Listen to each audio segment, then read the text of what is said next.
I am Alan Levine. Together with Tom Merrill, we run the Political Theory Institute at American University, and this is our last event of the fall 2022 semester. It's going to be a really good one. We are pleased to have with us today John McWhorter, who is an associate professor of linguistics at Columbia University, where he also teaches Western civilization and music history. He writes a weekly column for the New York Times. He's a contributing writer and has been a contributing editor at The Atlantic and hosts the language podcast Lexicon Valley. So he's no mere ivory tower intellectual. He's the author of over 20 books and has otherwise written extensively on issues related to linguistics, race, and other topics for Time, the New York Times, CNN, the Wall Street Journal, the New Republic, and elsewhere.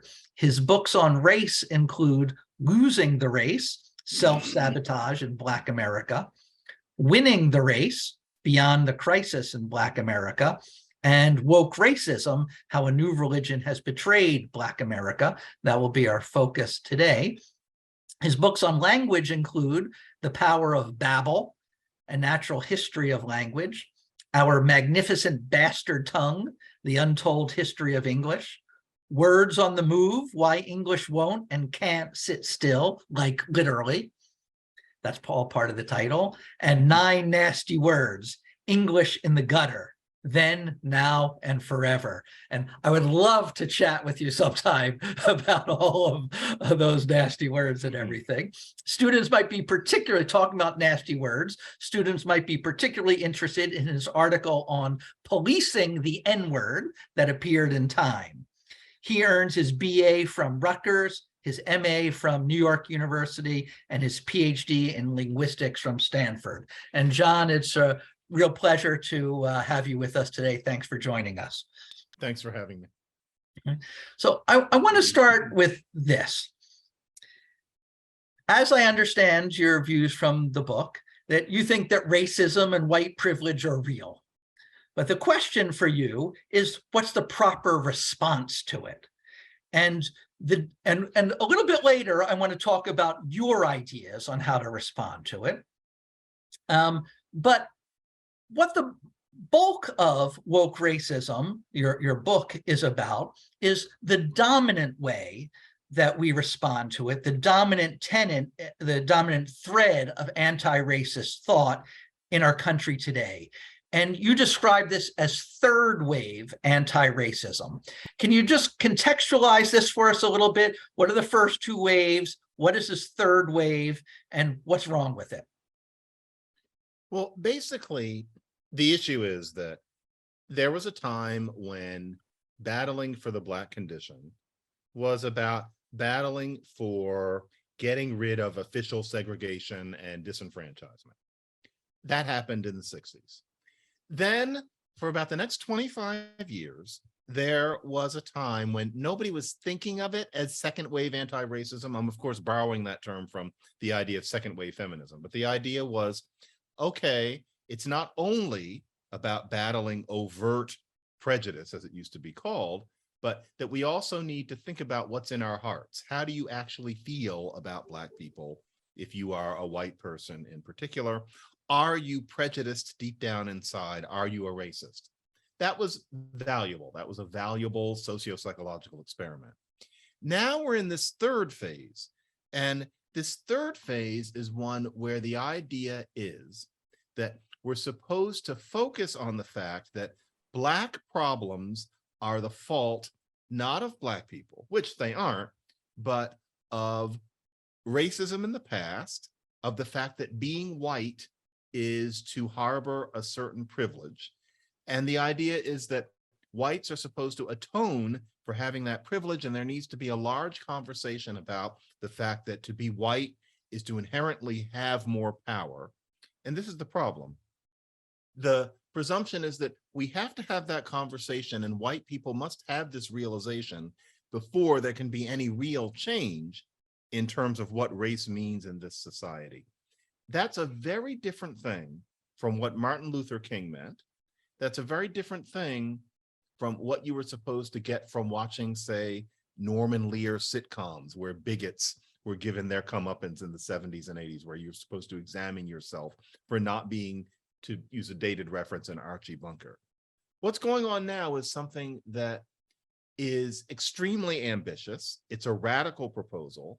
And frankly, I don't think it makes any sense. I don't think that we need our society to be as exquisitely aware of what happened in the past and its possible implications for the present in order for there to be a genuine Black activism. Oh, okay. And so is it just impractical? Is it a waste of time? What's wrong with, can you elaborate a little further on the third wave? The idea that white people still have more work to do this is the crucial thing, not necessary. Black America can overcome without white people being as exquisitely aware of the nature of the past and the nature of themselves as we're often being told. It's simply not necessary. And why it irritates me is not only that it isn't necessary, but for us to insist on it is unprideful. For us to insist that people have to understand that thoroughly when it's not even necessary means that we care almost more about what other people think about us than what we're doing and leading our own lives and being the best people that we can be. It's a kind of idle utopianism, which I think is a waste of time and also tends to discourage true pride. Tends to discourage true pride.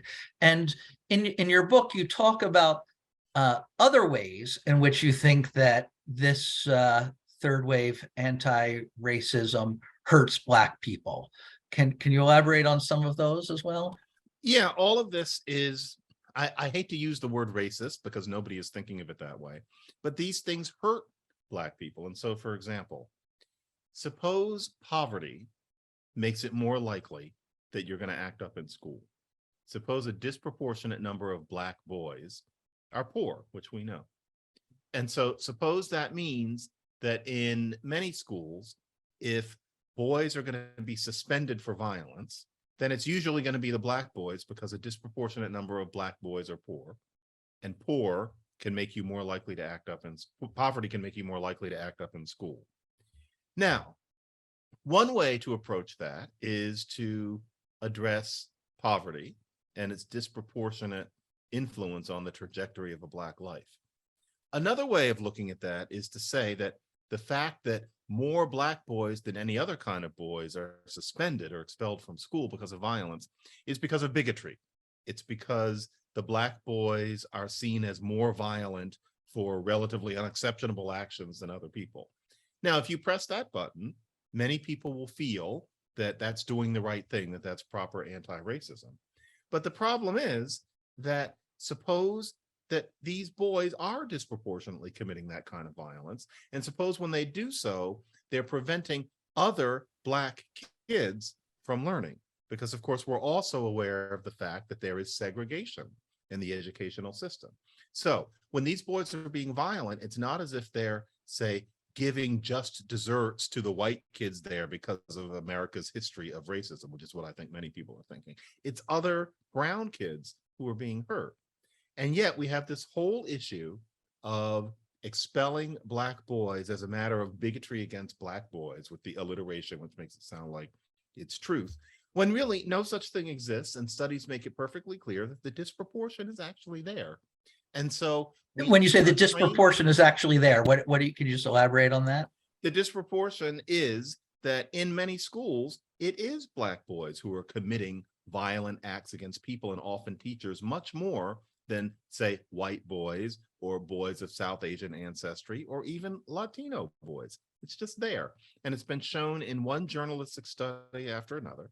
And the issue is not to demonize Black boys for being disproportionately susceptible to poverty, because poverty disproportionately affects Black America for historical reasons, but to just say there's a bigotry against Black boys and you should therefore suspend fewer Black boys, go easier on Black boys for violence, means that you have schools where grade point average goes down because, big surprise, there's more violence in the school. No one thinks about that. No one writes a journalistic story about that. It's only discussed in academic journals. But That's not anti-racism as far as I'm concerned. And there are many stories like that that one can tell. Yeah, and it's not that you don't think that there are some white teachers or principals who are prejudiced and might treat Black kids harder, but that but there's other factors as well. You know, Alan, to tell you the truth, I don't think that there's enough of that today to matter.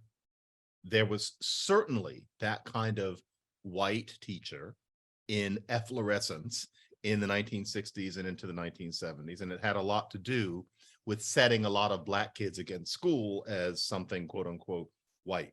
But today, in terms of what you're inculcated with in education schools, in terms of what you're inculcated with in any teacher's college, I think the number of white teachers who are even subtly biased against Black kids is small enough that we can't call it a civil rights crisis. That's not what the issue is. There comes a point when the question is not whether racism exists, but whether enough exists to matter. We're trained to pretend that we're not supposed to think of it as a matter of degree, but that's more a matter of drama than engaging with real life. Yeah, and you call anti-racism as practice, the dominant threads of it as practice today, a religion, because it advocates what you consider to be contradictory tenets. Can you give us some examples of those? Yeah, I call it a religion because there's a part of many religions where at a certain point you are asked to suspend logical engagement. The idea is that you're just supposed to have faith, that things aren't supposed to make perfect sense. That's part of many religions, that you have to let go of logic. And here we have similar things. And so, for example, if you're white and you don't date Black people, then you're a racist. If you're white and you're dating a Black person, then deep down, you're a racist because certainly you don't see that person as an equal. We're supposed to hold those two things equally in our minds. Or if you are a good white person, then you leave Black people to their own spaces because Black people need spaces in order to respire because of all of the racism that we encounter daily. Okay. But then if you're white and you don't have any Black friends, then you're a racist. And you better have close Black friends if you claim to have any. In other words, presumably you've been in some Black spaces in order to spend time with them. Well, how do you reconcile those two things? If you're white and you engage deeply with a Black cultural activity, then you're culturally appropriating. But then on the other hand, if you're white and you ignore something that Black people are doing, you're a racist because you don't want to get close to what Black people eat. You know, all of this, I'm sure, is very familiar to anyone. There is a contract that you go through as an enlightened American, where you're supposed to learn that a certain way of looking at race issues doesn't make sense, isn't supposed to make sense, but you're not supposed to say anything. A great deal of getting what's called the race thing is learning to subscribe to these prescriptions that contradict one another and don't make any sense, and yet nodding and saying that it's complicated. It's time for that to stop. The fact that you can call out these things as not making any sense doesn't make you a racist. It makes you a human being. And we need to move on and have a race debate that actually makes sense.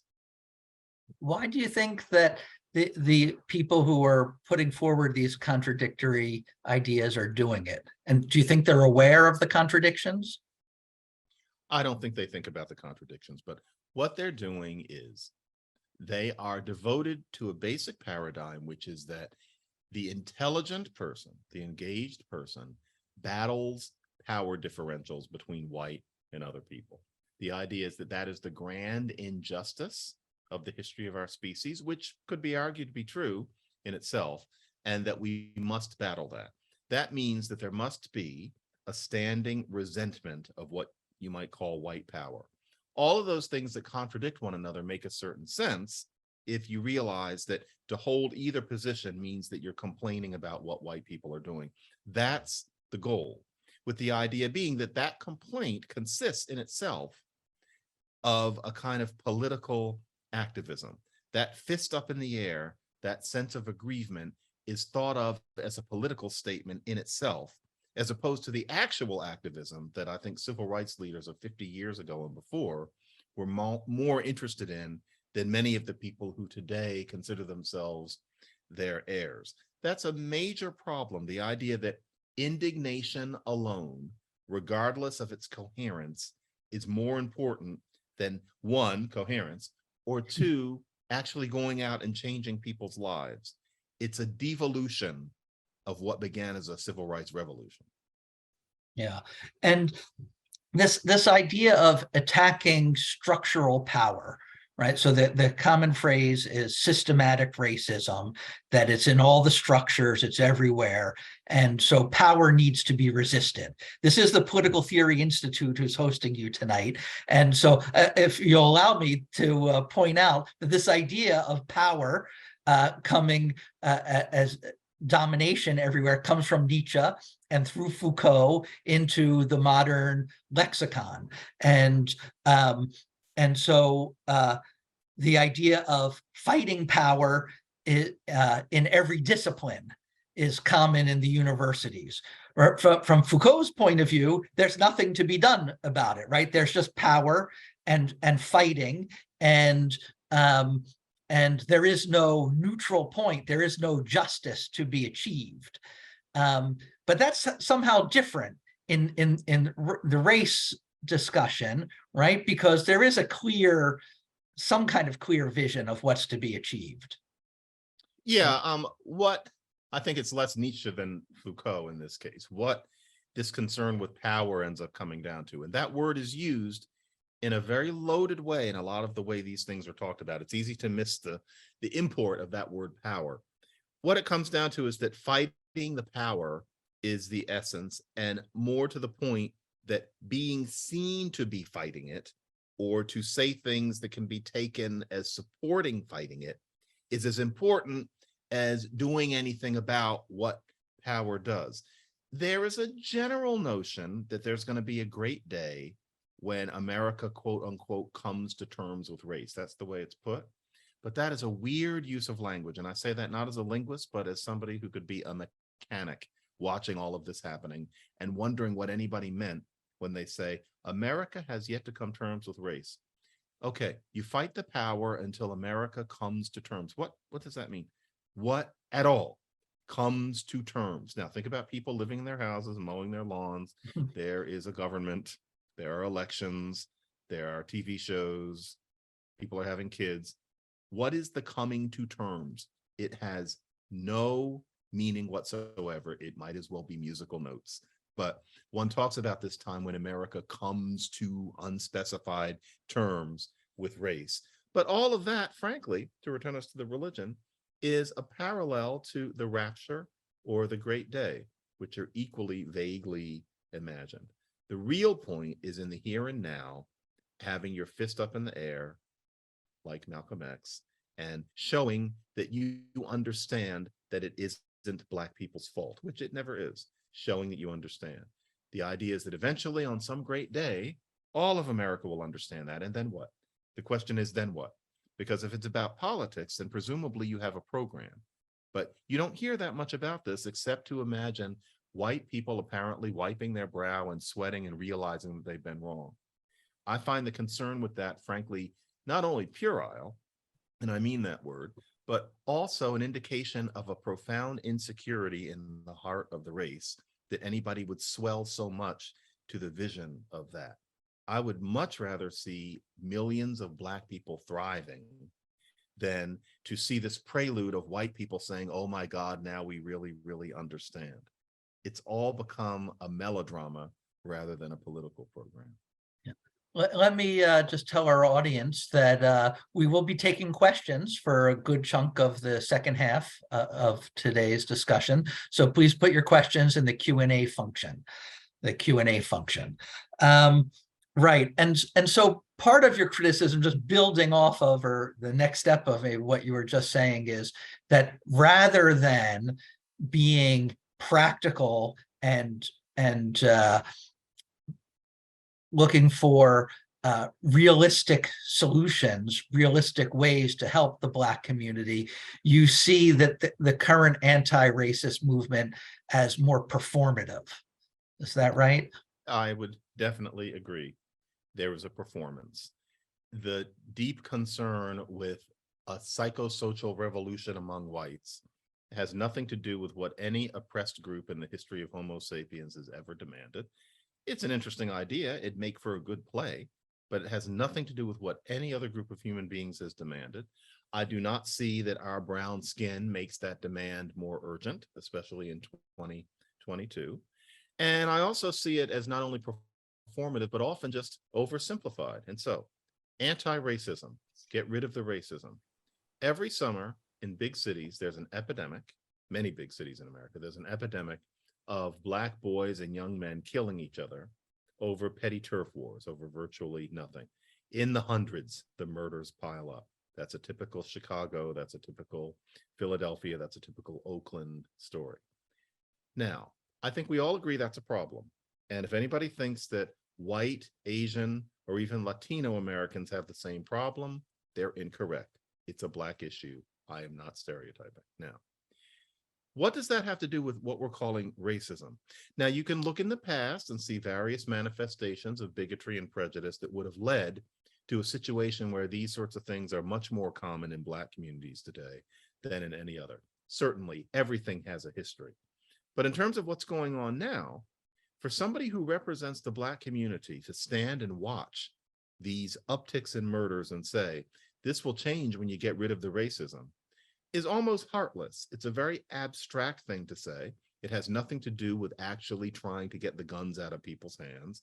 And it's nothing that a grieving mother could do anything with. To say this is about societal racism is a performance in itself. It's something that you say to show that your heart is in the right place and that you're capable of saying something that has a certain superficial profundity. But it has nothing to do with a genuine concern with real people leading and often losing real lives. And that's just one example.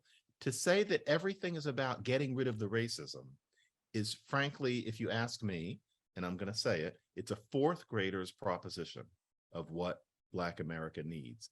It sounds powerful because the word racism is powerful, especially if a Black person talks about it. But the way we've been told to think about these genuine problems suffered by genuine people, at best, it's an ivory tower fantasy. And I'll just leave it there. Okay. And you have written that anti-racism today says that racism explains all differences between the racism.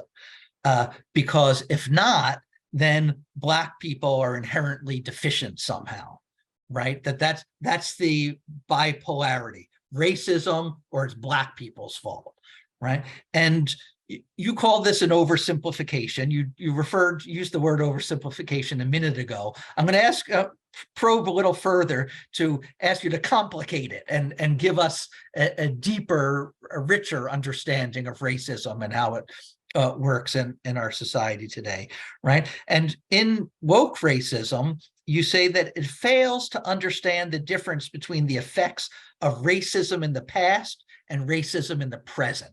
Can you explain that? Yeah, good example of that is this. Black teens have been documented to often make fun of Black nerds as not Black. What, do you think you're white liking school? Now, there's a contingent that insists that that's not true, and they're wrong. It's been proven that this is a real trend, first by ordinary experience among legions of Black people, which, if it's about, police brutality, everybody believes if two people say it, but it's clear just on the ground. Two, it's been demonstrated by journalistic study, and it's been demonstrated by academic study. There is no doubt.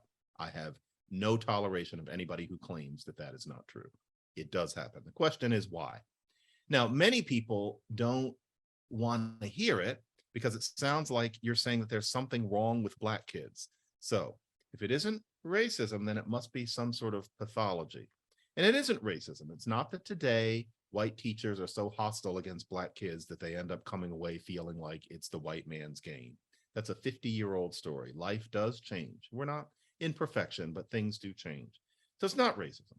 But then for many people, they assume that you must be saying that there's the key word is pathology.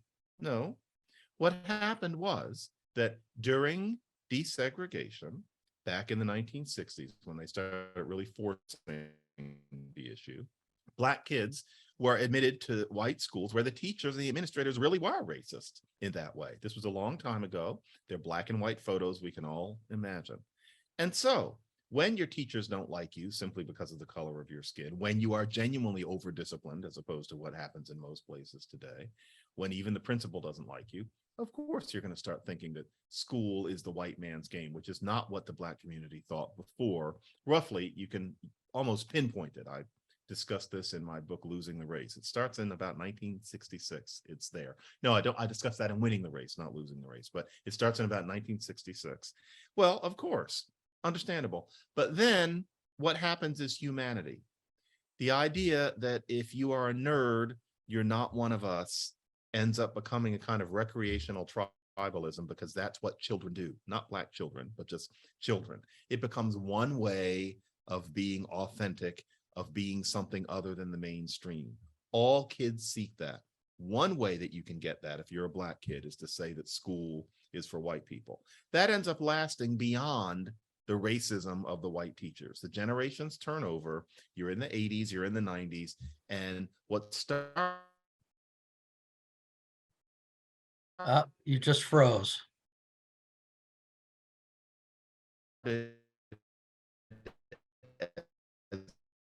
caused by racism So, is John, now continued Jo- because John, I'm sorry, you froze I- for about 10 seconds there. Could you just go back and okay.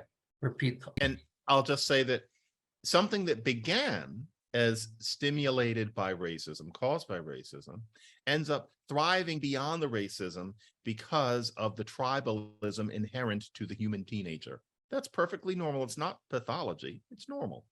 However, it means that today, when you see that phenomenon, you can't say that it's because white teachers were racist. It simply isn't. But the idea that if it's not the white teachers, then it must be that there's something wrong with the Black kids. Once again, my oldest daughter is in 5th grade. She could get beyond that if I presented her with the basic facts. It's a 4th grader's fallacy that everything is about that dichotomy. I think most people can figure it out, but you're trained to pretend not to understand that, and that that's the race thing, and that that's why it's so quote unquote complicated. That won't stand. It's time for our race debate to stop being based on lies of that kind. Okay. And so in that example that you just gave, there is something within the Black culture that has its roots as a reaction to racism, but lives on beyond racism within Black culture to the detriment of Black people. That's what you're saying, right? This is exactly true. And I think if we weren't talking about something as delicate as Black Americans, any sociologist or anthropologist or historian would readily understand that that's how human affairs go. Yes. Okay. Now, in Winning the Race, I think you just referred to this a minute ago, you use a phrase for this therapeutic alienation. I don't think that phrase comes up in woke racism, so I want to just say how I understood therapeutic alienation in that previous book by you, and see if A, I understand it correctly, and B, you stand by this idea today. Okay, so the therapeutic alienation, you argue there, it came from white 1960s new left, right? And I take that to be the cultural left as opposed to economically focused left. Yes. And it spread into the Black community by white new left activists, you argue, right? It was embraced by the Black community originally as a response to racism, but that lives on even though racism has greatly receded. Can you talk about those activities of the white new left back in the 60s and what that produced? Yeah. What happened in the 60s was that suddenly a significant proportion of white America was interested in hearing about the unfairness that Black people lived under. Suddenly, white America was actually listening. The problem was that because Black America had been treated so badly and for so long, there was an insecurity at the heart of the culture. There isn't a mother Africa that anybody can genuinely feel as home. Africa is too long ago and too far away. It was an unrooted culture with roots in slavery and Jim Crow. And there was an insecurity about what being Black meant. The experiment with the children and the dolls illustrated it better than almost anything else, choosing white dolls over Black dolls. So if you have this situation where whites want to hear you out, and there's a very weak sense of what we would now call Black pride in many people, then naturally one way that you feel whole is to adopt a kind of victim complex. I've in more recent work mentioned something that psychologists are familiar with, which is the victimization mindset, as it's called, where you focus on your victimhood or your supposed victimhood, usually an exaggerated conception of your victimhood, as the most interesting thing about you. That's something that human beings do.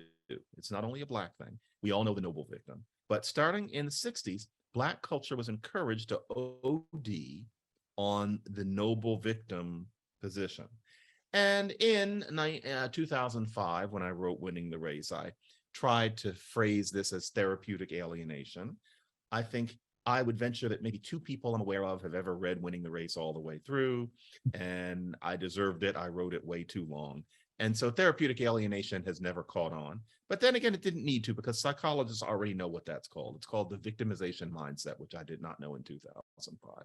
But that's the issue. It's not that there's nothing to complain about, but that sense that almost any observer, including many Black observers, have when looking at our race debate, that there's a certain amount of exaggeration, is because of that idea that settled in starting in about 1966, to fetishize that year somewhat, that the most interesting thing about being Black is that you have a grievance, as opposed to wanting to get beyond the grievance and move on.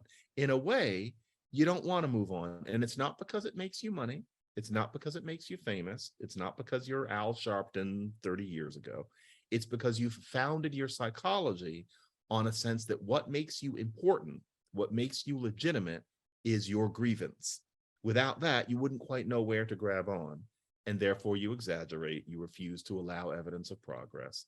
And there's too much of this, because that's antithetical to making the kind of progress that Black America made in, for example, the 50s and the 60s, where people were interested in solving problems rather than performing victimhood to lend a sense of significance. No one in Black America would have understood that in 1955. They would have by 1975. Yeah. I want to change focus a little bit, and I want to talk about the relation between individuals and the group.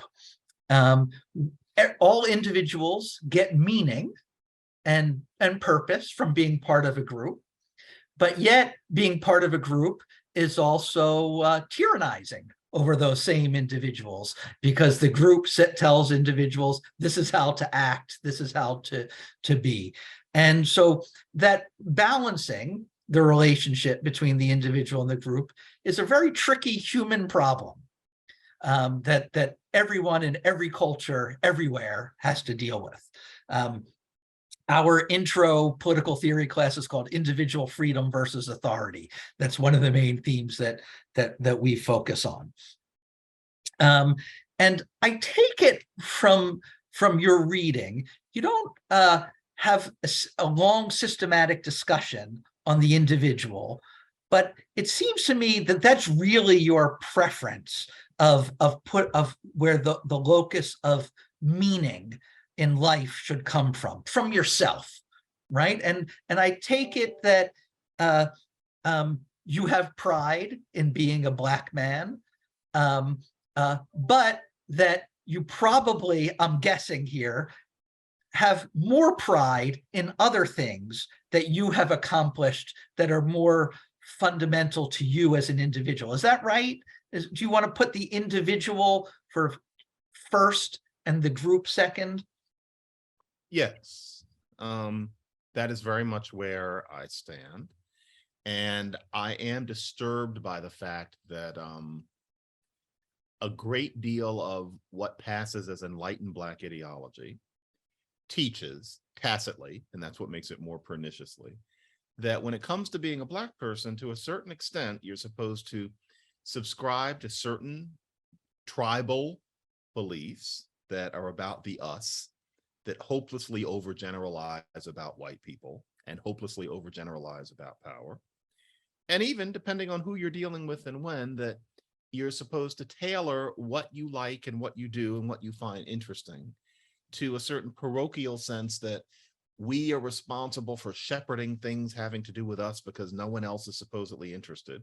Although then again, we also consider it a major problem that people are trying to culturally appropriate. There's one of those contradictions. And yeah, and this gets into, you know, the psychosocial drama of being me, which I openly admit, which is that from being a kid, I found I had plenty of Black pride as a kid. I was never under any impression that there was not white and Black. I had my first formative experiences around 1970. My mother was a social worker and social work teacher. I had a consciousness, but I also liked my own stuff, and I wasn't proudly weird. I was just a kid who wanted to know the names of all the president's wives, and, you know, found languages interesting and wanted to know the names of the Looney Tunes. I was that type. You know, they're names for that type that we're not supposed to use anymore, but I was a little bit of that type. And I learned very quickly. A nerd. You were a nerd. I'm trying not to say that I was a okay, let's call it a nerd. Diplomatic. Nerd. Yeah. And I learned very quickly that not only was that considered strange, like I had some white kids who said, boy, that's weird. But with some of the Black kids, it was, don't you know what color you are? And it's interesting, I saw it more with other Black nerds that I knew than me. I frankly was good at defending myself, but that was just chance. But I thought, why is it that, and you know, I hate to say this even now, but I thought these kids require that being Black is smaller. There's this little world that you're supposed to engage in. And by the time I was 13 or 14, I really started chafing at it. There's this limited range of interests, of cultural taste that you're supposed to have. And if you go beyond it, you're looked at not just as nerdy, but as thinking that you're one of the enemy. I didn't like that. I didn't like that at all. And I am always very heartened by Black individualists for that reason. My favorite Black people have been the ones where I've thought to myself, and this is going to get me in trouble with a certain kind of person, but this is just it. It shouldn't what I'm about to say. I was thinking by the time I was in my 20s, I like the way this person wears their Blackness lightly. Now, that doesn't mean that I think Blackness is bad. Anybody who thinks that's what I'm saying, you shouldn't. You're being conditioned by this post-1966 idea. My idea was Blackness is great, but it doesn't limit what you do, that you don't think of the mainstream as something alien. And that's where some of my problems begin. Yes, I think that what we're supposed to do is be individuals, and I blanch, so to speak, at the thought that any Black kid is taught that what's most interesting about them is what white people think about them or don't think about them. Because next thing you know, you're huddling in this tribalist hunch against this fashioned theatrical version of oppression. And it will make you less of an individual because you'll think of yourself, your individuality. What's weird about you is that you're in rebellion against the gray ordinariness of this oppression. And you don't know that legions of people have been playing that same game for 60 years. You're not an individual. That's the thing. A lot of people like that think that that's being unique, but you're a herd. You're like the hippies back in the day where they were so individual and they all looked alike. It's the same thing. Yeah, you're right. That sticks in my craw. Yeah. And so just so I can make sure I'm getting this and we're giving the proper advice to the students out there who are listening to us, right? So I'm Jewish and I was bar mitzvahed and I'm proud of being a Jew and I've done Jewish learning and I've learned about the Holocaust, but I also love ancient Greek pagan philosophy. I love the writings of the French Renaissance and 19th century German philosophy. And I'm not going to allow myself to be limited by my Jewishness or anybody else's vision of Jewishness or Americanness or anything else, that I'm going to follow my own inner lights wherever they may take me. And that's pretty much what you're saying, right?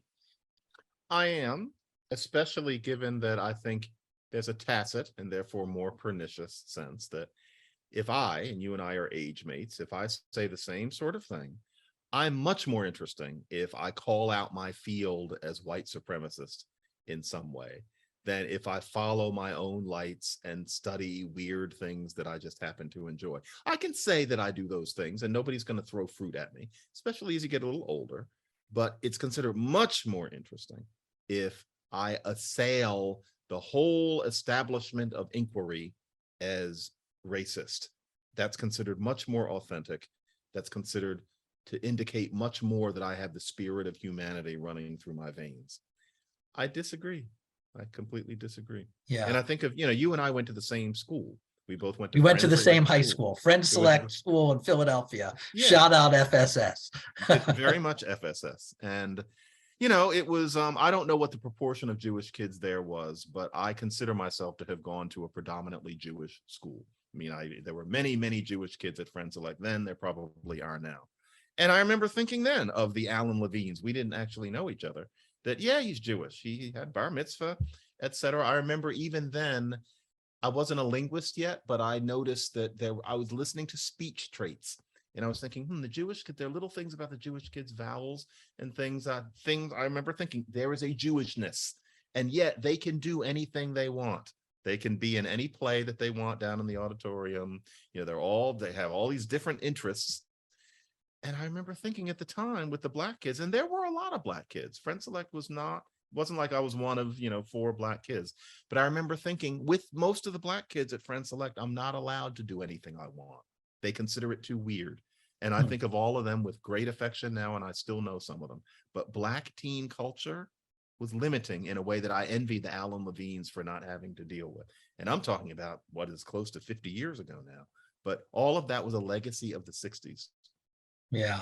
And just one more thing on this point. In Woke Racism, you quote Zora Neale Hurston, who asked, can the Black poet sing a song to the morning? And she answered no, that the Black poet cannot sing a song to the morning because they have to talk about race. They have to talk about the race problem. And that's really sad. When it breaks my heart to read that and for anybody to feel that way. And so my advice to anybody out there is sing a song to your morning, whatever your morning is, right? Sing a song to it. And that's the key to life and happiness, I think. It is. And really the way I feel is if you're a Black writer, of course, you're probably going to write about oppression to an extent. That's fine. But if that's all you've got, if that's all you engage in your work, you're giving in to the enemy. If that's all you had, then one day you're just going to die. And the racists, if you're going to call them that, have had their way with you because they meant that you never sang a song of the morning. And then you're gone. I think that especially at this point, we need to work at this. I really wish that I wish that I started to broadcast more. I wish there were more Black writers of nonfiction who would write things that had nothing to do with race. We can write about race, I do it, but what about something else? Neil deGrasse Tyson writing about the stars, John McWhorter writing about languages all over the world and, not writing about Black English. Tom Sowell writing about economics and not writing about Blackonomics, but just economics. There are too few people like this. And I'm not saying that we're geniuses. I'm just saying that more Black writers need to basically give the middle finger to the man, so to speak, by cultivating and writing about something other than how special and challenging and sad it is to be Black. There needs to be more. We can do more. It's our humanity to do more. Yeah, that's great. I want to remind people to put your questions in the Q&A, and I'm going to ask one more question before we turn to the Q&A. And so this is your answer. Most of what we talked about is your criticism of anti-racism, the dominant thread of anti-racism as practiced today.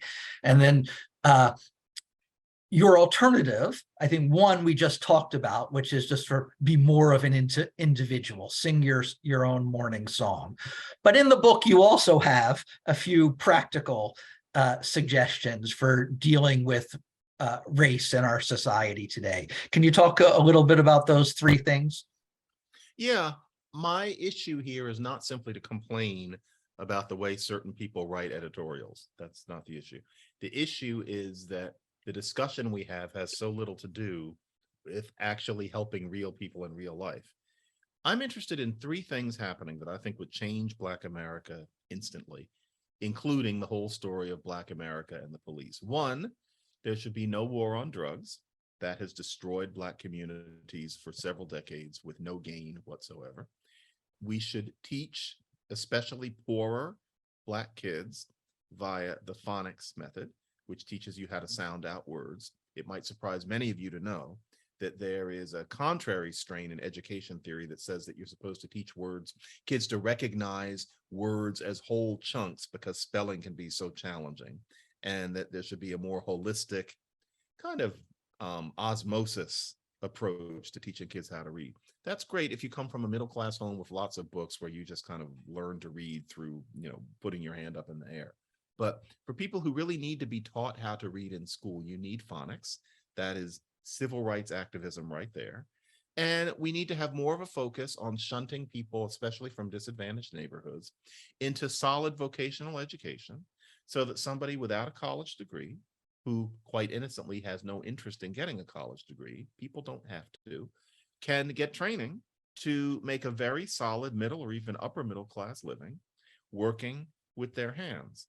We need to understand that the problem an inner city guy has, or an inner city woman has, is not that it would be hard for her to spend 4 years living in a dorm in college, but that it might be hard for her to find the kind of vocational education which would allow her or him to lead a thoroughly solid middle-class existence.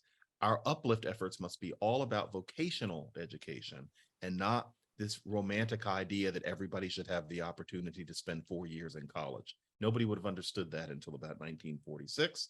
And it's one of very few ways where the world before 1946 was better, especially for Black people. So those three things are things that I would do if I could wave a magic wand, because I'm concerned with Black America having fewer problems. But what I would not do is insist that white Americans must engage in this kumbaya circle and think about the work that they have to do to understand their inner racist. I simply don't see how that's a necessary prelude to the three things that I talked about. Okay, thank you. We're going to turn to questions now. If people, you still have time to insert your questions in the Q&A. And we have two questions on religion. Although, let's see, I think I just lost. One asks for simply, what do you mean by religion? And another person asks that they understand that you're an atheist and you believe that religion is bad, good, or something else. What I mean by religion is that in many religions, there is a point at which you're expected to let logic go and just believe. You're supposed to subscribe to an alternate realm. And I think that that's also true with modern anti-racism, in that there are questions that you're not supposed to ask, in that you're expected to allow things to not make strict sense, as we've already discussed. And I find all of that a religious kind of thought, including, for example, the idea that there's going to be a great day when America comes to terms with race. That's a very religious idea, in that few people could specify exactly what was meant. And then there's the idea that white privilege is something that a white person can never be absolved of, that a white person must endlessly examine and must feel guilty about. All of this is very much like original sin. And then there is the idea that if somebody doesn't have the proper ideas, then they must be chased out of a space. There's the frequent expression, I can't listen to this, with a person, for example, leaving the room. All of this is treating people like heretics, as if we were talking about Galileo rather than life as we know it. And so, just as with early Christians didn't think of themselves as having a religion. They thought of themselves as engaging in truth. The idea that what they were dealing with was something alternate to truth is something that comes later. People who engage in the current version of wokeism aren't thinking of it as a religion, but that doesn't mean that it isn't one. It's just a matter of what labels the language assigns. Atheism, yes, and I'm not agnostic. I am very much an atheist, and that has absolutely nothing to do with anything that we're discussing right now. Okay, thank you. Now, I'm going to make a note here. Many of our questions are anonymous. Typically, people identify themselves and their affiliation, and I think this. I'm not pulling any punches tonight, and so this is the way it's going to be. That's okay. Yeah, well, and it shows the way in which people are still afraid and timid to speak out as you are. Okay, here's a question. Might coming to terms mean reparations? What's your view of reparations? Well, when people say come to terms, sometimes they are using it as a euphemism for reparations. And my take on reparations is this: I think that we already have them. It's not that I'm against the concept. It's not that I feel that we must pull ourselves up by our own bootstraps without asking. No, you do need reparations after 350 years of being treated like animals. And I think that affirmative action, I think that the proliferation of scholarship programs in the 1960s, I think that the Community Reinvestment Act in the early 1970s that encouraged banks to invest in inner city neighborhoods, I think that something that there needs to be a movie about, because nobody knows about this aspect of Black history, but the expansion of welfare benefits and how much easier it became to get welfare benefits starting in about 1966. All of those things were reparations. Nobody used that word, but those were major attempts. The Great Society, although it was focused nominally on poverty, but in terms of how it was concentrated on Black communities, all of that was reparations for what had happened before. Some of those things work, like affirmative action. Some of them didn't, like the Community Reinvestment Act. But that was reparations. And so when people started asking in the 1990s, when Randall Robinson wrote his book, The Debt, do we need reparations? My thought was, didn't we already do that? Now, today we have this new call for reparations. And my honest feeling about it is that not only did it already happen, but anything that would happen now would not satisfy the people asking. I frankly can't imagine anything satisfying the people asking. As soon as reparations were granted, which they won't be, but let's say that happened, if they were granted, and let's say that even something rather massive was granted, although the best it would be is rather massive. We're dealing with modern America, with modern Congress. Let's say something rather massive happened. Think about it. The immediate response would be, they better not think that's it. They better not think it's over. The idea, there'd be t-shirts with, reparations is just the beginning. They better not think they can treat us like animals for 400 years and then just pay us off. I have no doubt that that is the way it would be, because that's the nature of this religion. And as far as I'm concerned, why bother if that's all it's going to be? And I know that sounds so condescending, but I can't help it on this. No matter what was done, the wise take would be that it still isn't remotely over. And so why bother? However, if it was really going to happen, I have no intent of standing in my sweater vest and saying no. If it's really going to happen, all right. I'm not going to say that, Black people don't get some money, but I can guarantee you folks that when it happened, nobody would want to admit that anything had. And Nobody would what? Nobody would want to admit that anything had. When it happened, nobody would want to admit that anything had, unless we made the kind of changes I'm talking about, where there would be no more temptation for Black people, especially Black leaders and educated people, to take on the victimization mindset. Okay, thank you. Here we have a question. You mentioned the rampant gun violence in Black communities. What specific reasons do you think explains the cause of such violence?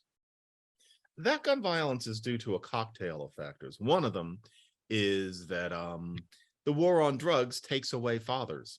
And so almost all of those boys did not grow up with dad around.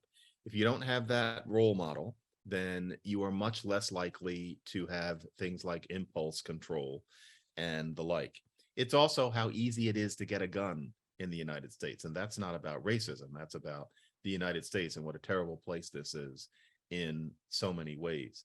And then it's also about the war on drugs, in that a lot of that turf war stuff is about gangs who are committed to selling drugs on the streets.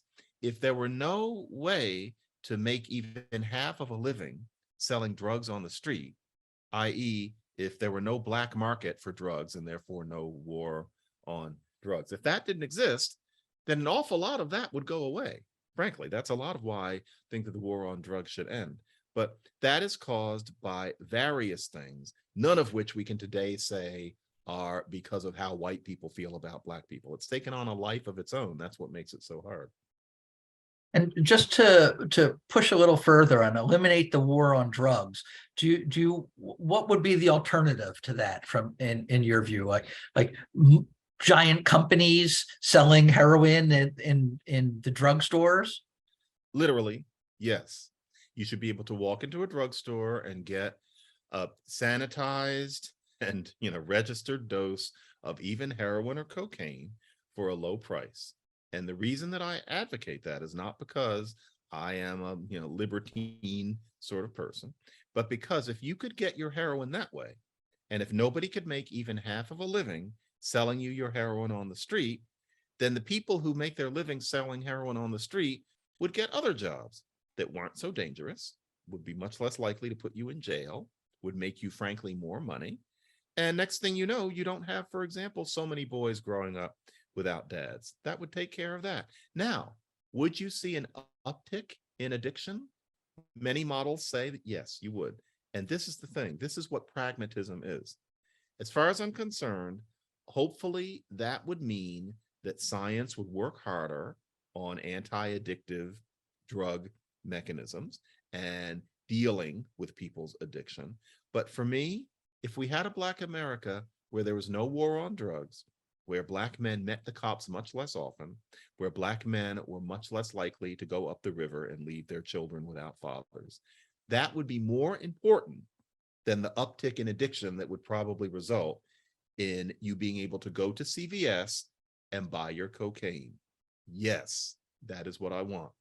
There's not going to be a perfection here, but I think it would be worth it. Okay. We have a question here. Professor McWhorter uses the term the elect to describe a group of elites. Another prominent author on race, Thomas Sowell, famously called similar groups the anointed. What, if anything, is the difference between elect and anointed? I think the anointed is what Thomas Sowell meant as a certain mindset that was more widespread than my elect. My elect are prosecutorial people. My elect are the sorts of people who, starting in 2020, started pushing people out of windows for using the wrong terminology, for not talking long enough or writing long enough about anti-racism, etc. My elect have pitchforks. I think the anointed was somebody drinking a cup of tea who has a certain view of the way the world should go, which Thomas Sowell disagreed with. However, there's obviously a major intersection, and many of today's anointed are willing to allow the elect to go on about their business because they're afraid of them. And so to an extent, one is inclined to think of them in the same breath. But yeah, the elect is not catching on. I use that term in the book, and I hope that I would help shape thought by giving something a name. Didn't work. Just like therapeutic alienation, I'm not great at coming up with terminology, but I mean the pitchfork people. Tom was referring to more Pacific sorts of people, but there's an alliance between the two groups. Okay, thank you. Is there any country, this is from Balint Kovacs, is there any other country which may constitute a source of inspiration for solving problems in race relations in the US? I'm aware of none, no. I mean, it used to be that we were further ahead because there can be more of a conversation here than in many countries about the fact that racism is more than the overt kind.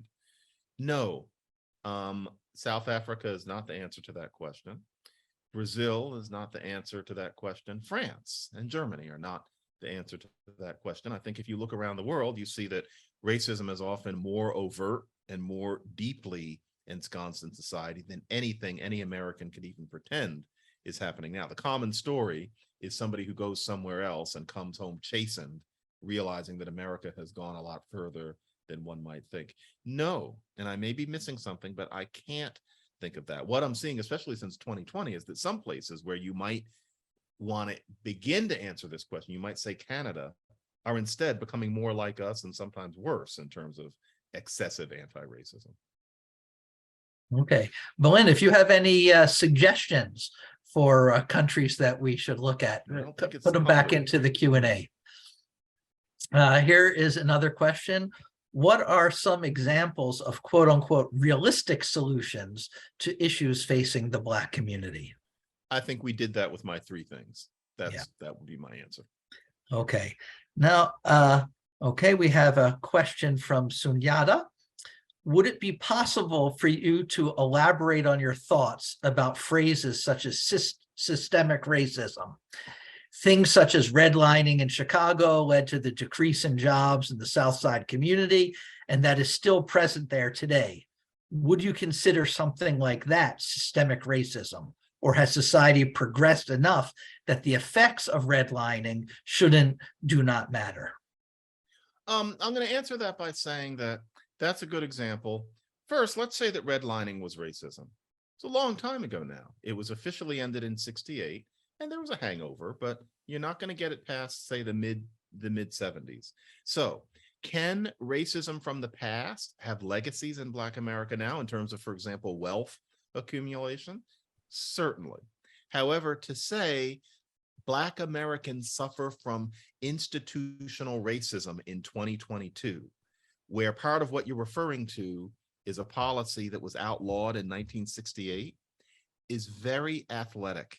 It's a very creative use of the term that confuses a lot of people, and I think gunks up clear understanding and communication about what Black problems are. And then the truth is, and after a while, this just gets into how much of a nerd you want to be. If you look at redlining, most of the people who it affected were white. Did you know that? You would think I did not. that if you look at the redlining maps, you'd think that what it was, these white guys with cigars saying, gotta get these Negroes and not gonna lend them houses, and you draw the red lines around them. No, it was poor people. Many white people were redlined. And it's even a little bit in the culture. Think about the elderly white couple in the 1950s or 60s who are stuck in a dilapidated house, and their kids come and visit them in that dilapidated house that they've never been able to get out of.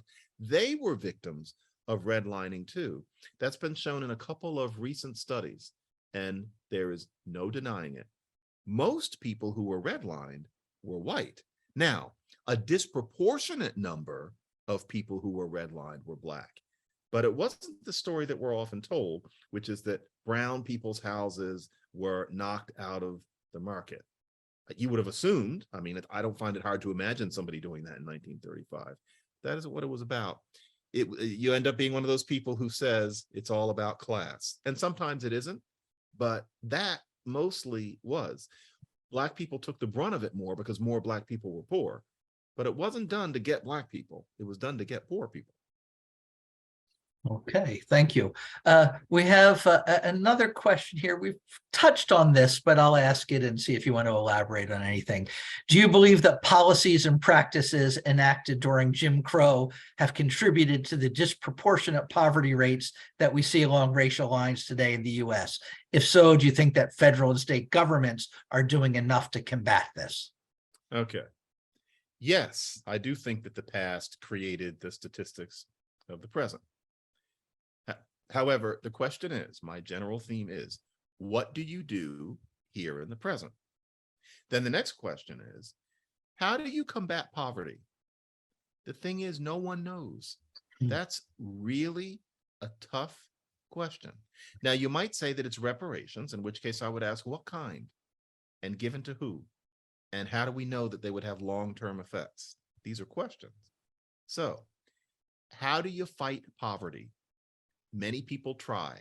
Many people on both sides of the political aisle, not Republicans much these days, but there was a past. These are questions. And so your question is very well taken. And yes, the past is responsible for the disparities today. It's not Black pathology. But what do you do about it? I think we can both agree that whatever the answer is, given how hard it is to figure out how to get rid of poverty long term, the answer is not get rid of the racism. That answer is just so inapplicable to what the reality is out on the ground. Okay, thank you. We have a question from Paul Relia, a graduating senior at American University. And he asked, in woke racism, you call today's anti-racism a new religion. You describe several reasons why it is one, such as its superstition and banning of heretics.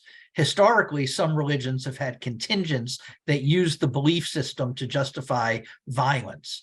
Does this new religion risk having violent contingents? You know, I almost don't want to say it.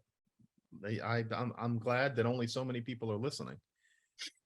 This sort of thing worries me sometimes because I worry that there is going to be some deranged, it would inevitably be a male, he would be about 25, who would decide to shoot something up because of this kind of ideology. They would decide they're going to take it into their own hands. And you know what? My spontaneous imagination is that it's a white guy, not a black guy. But someone could do this. You know, in the name of anti-racism, I'm going to mow some people down in order to finally make people listen. It almost surprises me that it hasn't happened, and I don't want to jinx it. But yeah, a lot of this is based on a notion that we need to completely tear down what we're doing and start again. We need to completely change what we think of as quality, as coherent, as good, as moral. Rioting is good. Well, okay. I find it really frightening to imagine. Sometimes I think, what would stop these people? What would stop the elect from coming over the hill with their pitchforks and trying to destroy American academia and the arts? What would make Americans beside these people finally stand up and tell them, knock it off? And one thing that I think would is if some Dylan Roof equivalent actually committed violence in the name of this performative play acting ideology, and everybody thought, wow, he did all of that in the name of something that we all knew didn't really make any sense. I hope it doesn't come to that. We have a question from Tyler Moore. How do you feel about systemic racism within the criminal justice system, as these issues disproportionately affect the Black community, and due to a history of racism, the resources available to them? Dueling studies on whether there is bigotry in sentencing. I mean, really, dueling studies, it's very difficult to come to a conclusion. I've tried. I'm making it sound like I'm a criminologist, but I mean, I've asked, is that there? Because if it is, I want to know, and I will shout it to the skies. It's certainly not an easy enough question that somebody can tell you that it's definitely there. If you look at prior convictions, if you look at prior felonies, if you look at history of previous incarceration, if you look at various details, it's very hard to say that there is that kind of bias. And in terms of crack versus powdered cocaine, Black leaders were solidly behind that. So you can't just call that racism the way we're calling it now. And so that more Black people wind up in the bowels of that system, yes, that is a legacy of all kinds of racism in the past. And to get people out, I mean, to talk about power, the powerlessness of a person caught up in that kind of system and all the injustice that's inherent in it for anybody. White guys will tell you stories. Just to be caught up in the hell of that Kafka-esque system must be a terrible thing, and yet Black people suffer the brunt. Is it because of racism? Dueling studies, including the cops,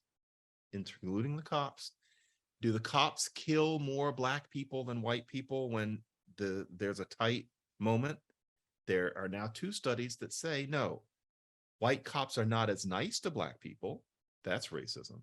But in terms of pulling the trigger, killing your fellow human, it seems that we're beyond 1960 on that. The data just don't support that white cops are more likely to ice Black people. So I can't say what I almost want to say. For somebody like me, it's always convenient to be able to acknowledge the racism that exists and to cite the statistics so I can show that I'm not a bad person. I can't do that here. I've tried for 20 years. The data is just too rich and too contradictory. Okay. We've got a question about American University here, and from Lily. What are your thoughts on the mandatory courses American University has called AUX, classes with anti-racist pedagogy and practices that center voices of people of color? How do courses like AUX play a role on the college campus, and does it create a racial divide or implicit othering between students? Put simply, what are your thoughts on this or similar mandatory diversity trainings as mandatory classes for university students? Any class anybody is in where tacitly, which is more perniciously, the idea is that you are only to give one kind of answer is wrong. And the fact that the class is about Black people does not change that. I don't know anything about AUX at American. I'm not sure there's any equivalent thing at Columbia. But if you're talking about classes where what you're supposed to do is parrot what's in Ibram Kendi's books, no, that's not class. That is evidence of people with pitchforks coming over the hill and taking over what's supposed to be academia with ideological programming. The people who do this are not evil. They are not Lenin. What they're doing is they're seeking social justice. They think that when it comes to Black people, all of these issues of looking at things in different ways are off, that we're dealing with a different kind of truth. I think they're wrong. However, I know nothing about these courses. I'm just kind of taking a guess. Yeah. Here's a question related from my colleague, political theorist Tom Merrill. You don't like how race is handled in the universities today, or at least, but universities won't stop talking and teaching about race anytime soon. How do you think universities should talk about race and racism with undergraduates? Universities should address a wide range of views. So too often in, for example, a Black Studies program, nominally it's about race, but really what the program is interested in is teaching about racism. And more specifically, what the program is interested in is teaching people to have leftist views about racism, and ideally radical ones. That's not education. That is advocacy. And it is less of an exertion upon a human brain than what education actually is. And so teaching about race is very important. It's one of the foundations of this country, and racism is one of those things. But there should not be this notion that the people on the side of the angels are always the people who are on the left. And it's not enough to give a nod to Booker T. Washington. That won't do. Nor is it enough to have everybody read 10 pages of Shelby Steele and throw fruit at him. That's not enough. There should be a curriculum that really does give a true balance of what various concerned Black people have thought. Whether or not I'm on that list does not matter to me at all. It's about the whole range of things. I wrote a couple of articles about that back in about 2010 that made some people in Black studies departments predictably very angry, but I stand by what I wrote. There should be a rich curriculum on race that represents what a wide range of people think, especially because the sorts of things that I'm expressing, for example, are very easy to find among many groups of Black people living in the real world, not only in church, even at barbecues. I don't find it hard to talk about these things around what many people would call real Black people, as opposed to me. Where I get in trouble is in academia and with journalists. With my own relatives, all this stuff is much easier. They're all in the middle. That's what it really is. And I think that a Black studies curriculum should represent that. Amiri Baraka is not the center of Black thought. And I knew the man a little bit. I respect him, but that's not the center. That is a radical view that should be taught as that. Shelby Steele is not some crazy think tank mofo. He has views that many Black people share, probably more than share the views of Amiri Baraka. I don't know many ordinary Black people who are talking about nationalizing America's banks. That's not a mainstream view. I know a lot more Black people who, although they wouldn't use his vocabulary, agree with the sorts of things that Shelby Steele or Coleman Hughes or Glenn Lowry or Walter Williams or Thomas Sowell write. Okay, thank you. We have a question from Adam Tomaszewski. What are your thoughts on the definition of woke, offered by Ron DeSantis's attorney, and here's the definition: the belief there are systemic injustices in American society and the need to address them. That's fine. That's what woke meant until about 5 years ago. Why people shudder at the name now and woke people are beginning to avoid the label is because woke has come to mean exactly what you just said, Alan, except you would add that, and in the name of this, destroy spirits and careers among people who aren't aware or don't agree. That's the problem. Woke has come to be associated with an obnoxious prosecutorial kind of behavior.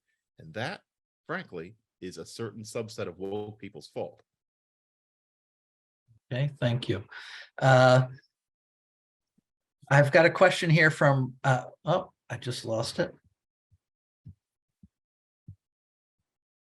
What just happened there? From Parita Govil, an AU undergrad. You've talked variously of first, second, and third wave anti-racism, drawing a parallel to the feminist movement throughout history. If third wave anti-racism has already become something so beholden to cancel culture and fear, what do you think is next? What do you think fourth wave anti-racism might look like? That's a good one, Parita. I remember you from class. I'm not great at science fiction. I mean that. I'm not great at predicting what's coming unless you're talking about, say, 5 years or 10 years. But my sense, and this varies every couple of weeks, is that the excesses of 2020, there's going to be enough of a pushback against that we're going to go back to what was considered decent anti-racism in, the halcyon era of 2019. I would like to see a sense that play acting is not activism. And I'm gonna fly blind here. A sense that the Democratic Party would be better off sidelining the radical wing and focusing on what the old school Democratic National Committee-esque people thought of as progress. We need to go back to roughly the triangulating Bill Clinton in the early 90s. And I mean exactly that. And try to do things that actually help the Black community in a way that could appeal to voters on both sides of the aisle, if only in the middle sliver of the both sides. I'd like to see that sort of thing, real ideas about how to help Black people. The funny thing is that we haven't really seen it since early in the George W. Bush administration, when No Child Left Behind, no one knew what that was going to devolve into, and it looked like a great start for changing issues with Black kids in education. And the faith-based and community initiatives where Black churches were going to be given funds to funnel into their communities to help things. That ended up not working for various reasons, partly because since it was a Republican initiative, Democrats wouldn't get behind it just because they didn't like the taste of it. That was the last time that I was really seeing something equivalent to the 60s. I felt like, wow, I get to live in a time when real things move. And then, we go to war with Iraq, and that all falls apart. And nothing important has happened since, including under Obama, who I was a great fan of. So maybe something like that, something along the lines of a more restricted Great Society effort based on whatever we've learned since then about what changes real lives. And you can tell that what I'm really thinking is people doing what I want done. And that would only happen if we had a more DNC focus rather than the one that we often have now. Hey, I've got several questions from Tyler Moore, and I'm going to read all of them together and let you answer them as you see fit. So how do you feel about efforts to censor critical race theory in education today? And what does that say about the progress on racism? And also, where it feels that you almost disconnect past racism in America as not having a direct effect on the behaviors and experiences of Black people today. Do you believe that concepts such as generational wealth, past prejudice, and societal views on how Black people are meant to view themselves have no effect on how Black people behave and the positions we have in society today? And additionally, is it fully the job of Black people to come to terms with our past without any true acknowledgement and systematic change to help prosper the future of Black people? Well, to answer the second question, or questions first, yes, the past has affected the present, and I have no interest in disconnecting. But the question again is, what do we do now?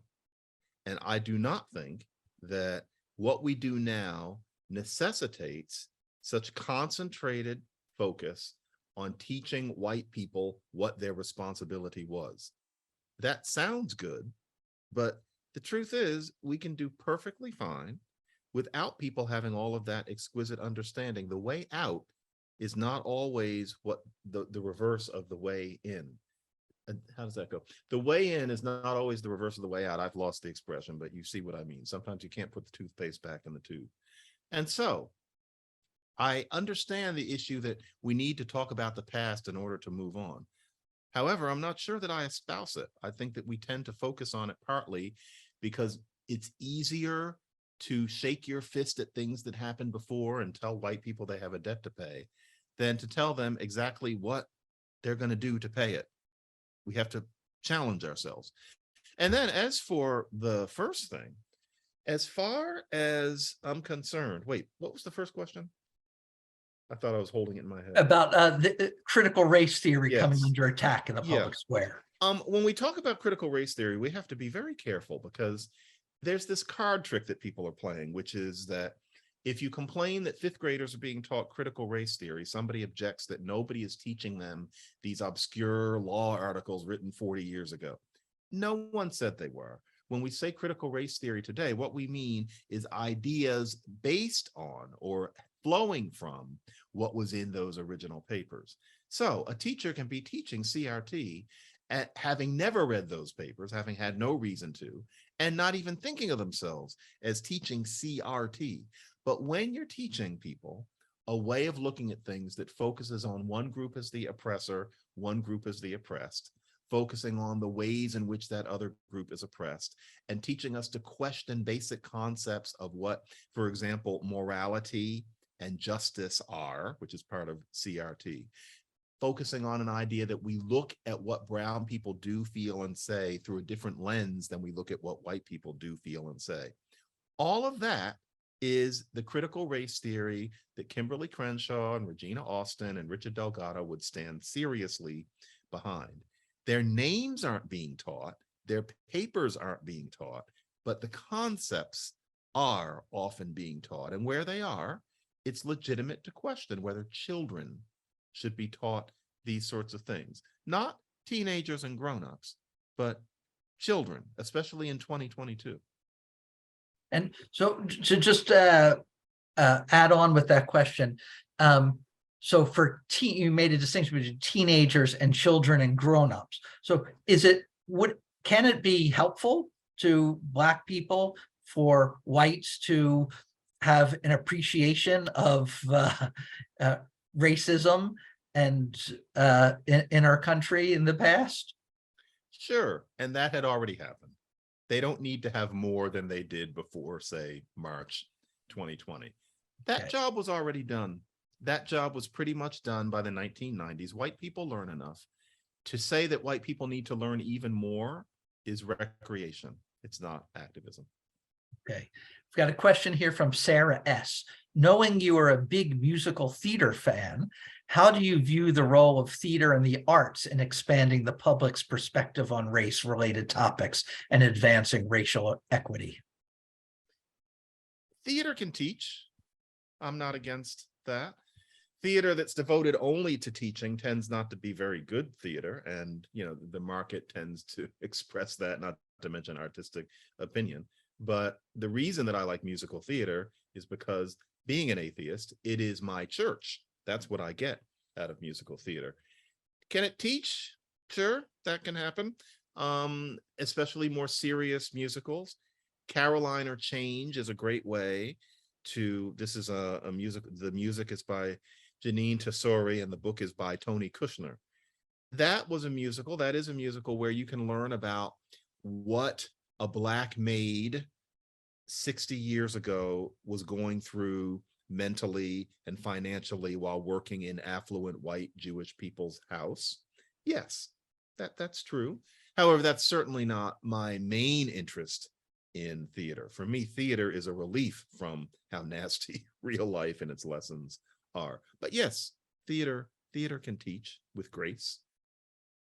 Okay, thank you. We have several questions left, but we only have time for one more.